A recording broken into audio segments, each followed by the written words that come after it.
नमस्कार, मैं हूं एस्ट्रो वास्तु एक्सपर्ट सावी सिंह।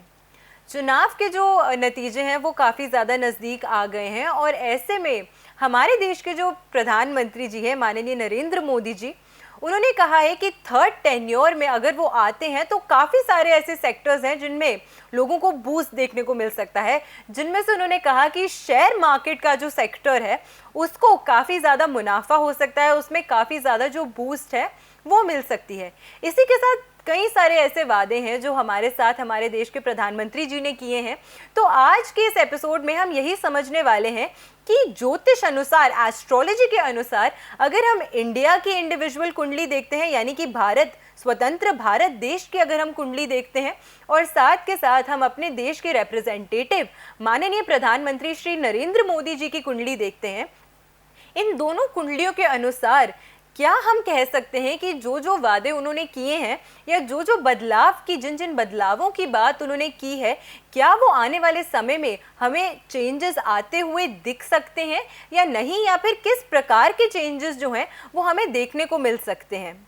सबसे पहले अगर हम प्रधानमंत्री मोदी जी की कुंडली की बात करें तो जो कुंडली हमें प्राप्त हुई है वो बनती है स्कॉर्पियो यानी कि वृश्चिक लग्न की कुंडली, और इनके कुंडली के लग्न में यानी कि फर्स्ट हाउस में ही मंगल ग्रह जो है वो रोचक योग बना रहा है, जो कि इनके पर्सनालिटी को बहुत ही ज़्यादा स्ट्रॉन्ग बनाता है, इनकी पर्सनालिटी को बहुत बूस्ट देता है और इनकी लीडरशिप स्किल्स और इनकी नेतृत्व की क्षमता को काफ़ी ज़्यादा प्रखर बनाता है। इसी के साथ अगर हम करंट दशा की बात करें प्रधानमंत्री मोदी जी की, तो वो अभी मंगल में, शनि में, गुरु की जो अंतरदशा प्रत्यंतर दशा है उससे प्रभावित हो रहे हैं।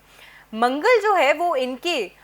लग्न का स्वामी है और इनकी पर्सनालिटी को गवर्न कर रहा है, तो जाहिर सी बात है कि ये दशा इनके लिए फेवरेबल है, महादशा। अंतरदशा की अगर हम बात करते हैं तो वो शनि की अंतरदशा चल रही है और शनि इनके दशम भाव में स्थित हैं, जो कि ऑपोजिशन का भाव माना जाता है, और इनकी कुंडली के थर्ड और फोर्थ हाउस के, यानी कि इनकी कुंडली के थर्ड भाव और चतुर्थ भाव के जो स्वामी है वो शनि है। चतुर्थ भाव जो है कुंडली का वो सिंहासन और कुर्सी का भाव माना गया है, और उस भाव को डायरेक्टली जब शनि दृष्टि दे रहे हैं तो उसको और भी ज़्यादा स्ट्रॉन्ग बनाते हैं, क्योंकि दशम का जो भाव है वहाँ पे शनि की जो पोजीशन है, अगर हम काल पुरुष की कुंडली की बात करते हैं तो दशम भाव जो है वो शनि की स्व राशि का भाव माना गया है। तो वहाँ पे अगर शनि स्थित होते हैं तो काफ़ी अच्छा जो रिजल्ट है वो देते हुए नजर आते हैं। और अगर हम गुरु की दशा की बात करते हैं तो गुरु इनके सिंहासन के ही भाव में स्थित है, तो यानी कि ये जो दशाएं हैं वो काफ़ी ज़्यादा फेवरेबल नज़र आती हैं सबसे पहले प्रधानमंत्री मोदी जी के लिए। अब अगर हम इंडिया यानी कि भारत की कुंडली की बात करते हैं तो भारत की जो कुंडली बनती है वो बनती है वृष लग्न की, यानी कि टॉरस लग्न की कुंडली बनती है, जिसके जो स्वामी ग्रह माने गए हैं वो शुक्र हैं। और हमारी कुंडली के, हमारी देश की कुंडली के थर्ड हाउस में जो अलायंस का भाव होता है उस भाव में चंद्रमा जो है वो स्थित है, और चंद्रमा जो है वो स्व राशि में स्थित है, साथ में शुक्र जो है वो स्थित है। तो शुक्र और चंद्रमा का ये जो कॉम्बिनेशन बन रहा है वो काफ़ी ज़्यादा अच्छा बन रहा है, क्योंकि सेकंड नंबर की जो राशि होती है, 2 नंबर वृषभ राशि जो होती है वो चंद्रमा की उच्च स्थिति की राशि मानी गई है। तो ये जो कॉम्बिनेशन है चंद्रमा और साथ के साथ वीनस का, ये भी हमारे देश के लिए काफ़ी ज़्यादा लाभदायक साबित होता है, क्योंकि चंद्रमा की ही महादशा से अभी इंडिया जो है वो प्रभावित हो रहा है, भारत की जो कुंडली है वो प्रभावित हो रही है, साथ में शुक्र की अंतर्दशा चल रही है। दोनों ही ये जो प्लैनेट्स हैं चंद्रमा और शुक्र जो है वो फेमिनिन प्लैनेट्स कंसिडर किए जाते हैं, फीमेल ओरिएंटेड प्लैनेट्स कंसिडर किए जाते हैं। तो सबसे पहले हम ये कह सकते हैं कि इस दशा के दौरान जो भी निर्णय लिए जाएंगे सरकार के द्वारा वो फीमेल्स के लिए बहुत ही ज़्यादा लाभदायक होंगे। और जब शनि का रोल जुड़ जाता है, क्योंकि प्रधानमंत्री मोदी जी जो हैं वो शनि की दशा से अभी प्रभावित हो रहे हैं और शनि न्याय के कारक माने जाते हैं, तो इसीलिए सबसे पहले फीमेल सिक्योरिटी को ध्यान में रखते हुए काफ़ी सारे जो चेंजेस हैं वो आ सकते हैं, और काफ़ी सारे न्यू लॉज जो हैं, नए कानून जो हैं स्पेसिफिकली महिलाओं की सुरक्षा को ध्यान में रखते हुए इसमें काफ़ी ज़्यादा बदलाव जो है वो हमें दिख सकते हैं, जो महिलाओं के लिए काफ़ी ज़्यादा फ्रूटफुल और फेवरेबल नज़र आएंगे। इसी के साथ अगर हम बात करते हैं शेयर मार्केट की, कि शेयर मार्केट में निवेश करना इस दौरान कितना ज़्यादा फेवरेबल रहने वाला है, कितना ज़्यादा अच्छा रहने वाला है। दो प्लैनेट्स जो बहुत इंपॉर्टेंट रोल प्ले करते हैं अगर शेयर मार्केट में सफलता चाहिए किसी भी व्यक्ति को, तो वो माने गए हैं राहु और साथ के साथ चंद्रमा, क्योंकि ये दोनों ही प्लैनेट्स जो हैं वो फास्ट मूविंग प्लैनेट्स हैं। इंडिया की अगर हम बात करते हैं, यानी कि स्वतंत्र भारत की कुंडली की अगर हम बात करते हैं, तो उस कुंडली के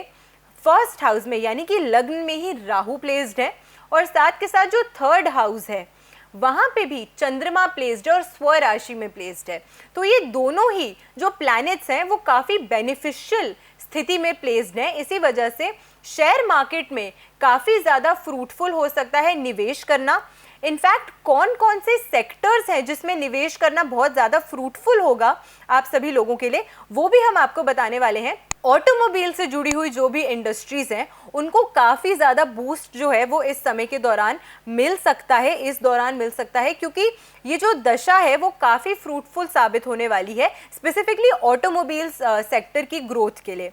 इसी के साथ हम ये भी देख सकते हैं कि स्पोर्ट्स का जो क्षेत्र है, क्योंकि मंगल से ये जो दशा है वो प्रभावित हो रही है, तो स्पोर्ट्स से जुड़ा हुआ जो क्षेत्र है उसको काफ़ी ज़्यादा बूस्ट जो है वो मिल सकता है। ट्रैवल टूरिज्म से जुड़ी हुई जो भी कंपनीज हैं या जो भी ऐसी कंपनीज है जो एक क्षेत्र में काम करती हैं, उनमें निवेश करना, उनमें इन्वेस्ट करना जो है वो काफ़ी ज़्यादा फ्रूटफुल जो है वो इस समय के दौरान साबित हो सकता है। ये कुछ बेनिफिशियल सेक्टर्स हैं जिसमें अगर आप निवेश करते हैं इस समय के दौरान तो वो काफ़ी ज़्यादा फेवरेबल है। इसी के साथ क्योंकि मंगल जो है वो एक तरीके से कॉन्फिडेंस को दर्शाता है, एक सोल्जर सेनापति ग्रह माना जाता है, तो हम ये ज़रूर कह सकते हैं कि इस समय के दौरान जो भी बदलाव होंगे या जो भी निर्णय हमारी गवर्नमेंट लेगी वो काफ़ी ज़्यादा वेल प्लान्ड होंगे। और साथ के साथ क्योंकि मंगल फाइटिंग स्पिरिट को बढ़ाता है, तो इस समय लिए गए जितने भी निर्णय हैं, स्पेशली अगर जो भी नेबरिंग कंट्रीज़ हैं जिनके साथ भी हमारे जो रिश्ते हैं वो थोड़े तनावपूर्ण हैं, उनके अगेंस्ट जो भी मूव्स हम करेंगे वो बहुत ही वेल प्लान्ड होंगे और साथ के साथ उसका जो रिजल्ट होगा वो काफ़ी ज़्यादा फ्रूटफुल होने वाला है इस समय के दौरान। अगर हम प्रधानमंत्री मोदी जी की कुंडली की बात करते हैं, उनकी हम नेतृत्व की क्षमता की बात करते हैं, तो इस समय के दौरान काफ़ी ज़्यादा अच्छा नेतृत्व जो है वो हमारे देश का करते हुए नज़र आ सकते हैं। काफ़ी स्ट्रिक्ट लॉज जो हैं उसमें बदलाव हो सकता है। वीनस जो है क्योंकि वो महिलाओं के कारक माने जाते हैं, तो वीनस से या महिलाओं से जुड़ी हुई जो भी इंडस्ट्रीज़ हैं उसमें भी एक काफ़ी अच्छा ग्रोथ जो है वो देखने को मिल सकता है।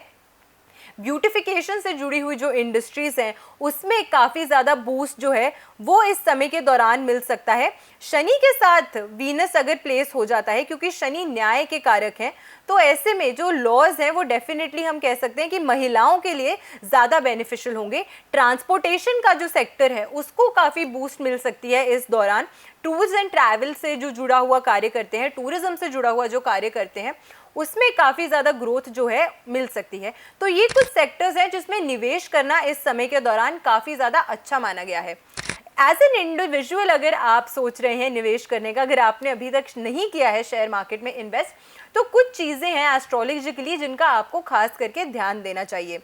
गुरु और बुध जो हैं, मर्क्यूरी और जुपिटर जो हैं, वो धन के कारक माने जाते हैं और अक्सर देखा गया है कि जिस व्यक्ति की कुंडली में बुध या फिर गुरु पीड़ित स्थिति में होते हैं उनको अक्सर देखा गया है कि निवेश का यानी कि उनको इन्वेस्टमेंट का बहुत ज़्यादा प्रॉफिट नहीं मिलता है। या फिर अगर कुंडली में राहु और चंद्रमा पीड़ित स्थिति में होते हैं तो भी ऐसे लोगों के लिए शेयर मार्केट में निवेश करना बहुत ज़्यादा फ्रूटफुल साबित नहीं होता है। तो इन ग्रहों को अगर आप ध्यान में रखते हैं निवेश करने से पहले, अगर आप अपनी कुंडली को ज़रूर एनालाइज करते हैं, उसको एनालाइज करवाते हैं और फिर कुछ रेमेडीज़ करके आप समझते हैं कि किस प्रकार से आप अपने ग्रहों की स्थिति को बेटर कर सकते हैं, ताकि अगर आप निवेश करने का प्लान कर रहे हैं तो उसका जो अटमोस्ट बेनिफिट है वो आप एज एन इन्वेस्टर अट्रैक्ट कर सकें, वो बहुत ज़्यादा ज़रूरी हो जाता है। तो इस चीज़ का अगर आप ध्यान रखते हैं तो काफ़ी ज़्यादा लाभ जो है वो आपको मिल सकता है। ऑल ओवर हम ये कह सकते हैं कि प्रधानमंत्री मोदी जी के नेतृत्व में जितने भी निर्णय लिए जाएंगे इस समय के दौरान वो काफ़ी ज़्यादा फ्रूटफुल होने वाले हैं हमारे देश के लिए, क्योंकि मंगल फाइटिंग स्पिरिट और करेज को दर्शाता है और लग्न में बैठा हुआ प्लैनेट जब रोचक योग बनाता है, जब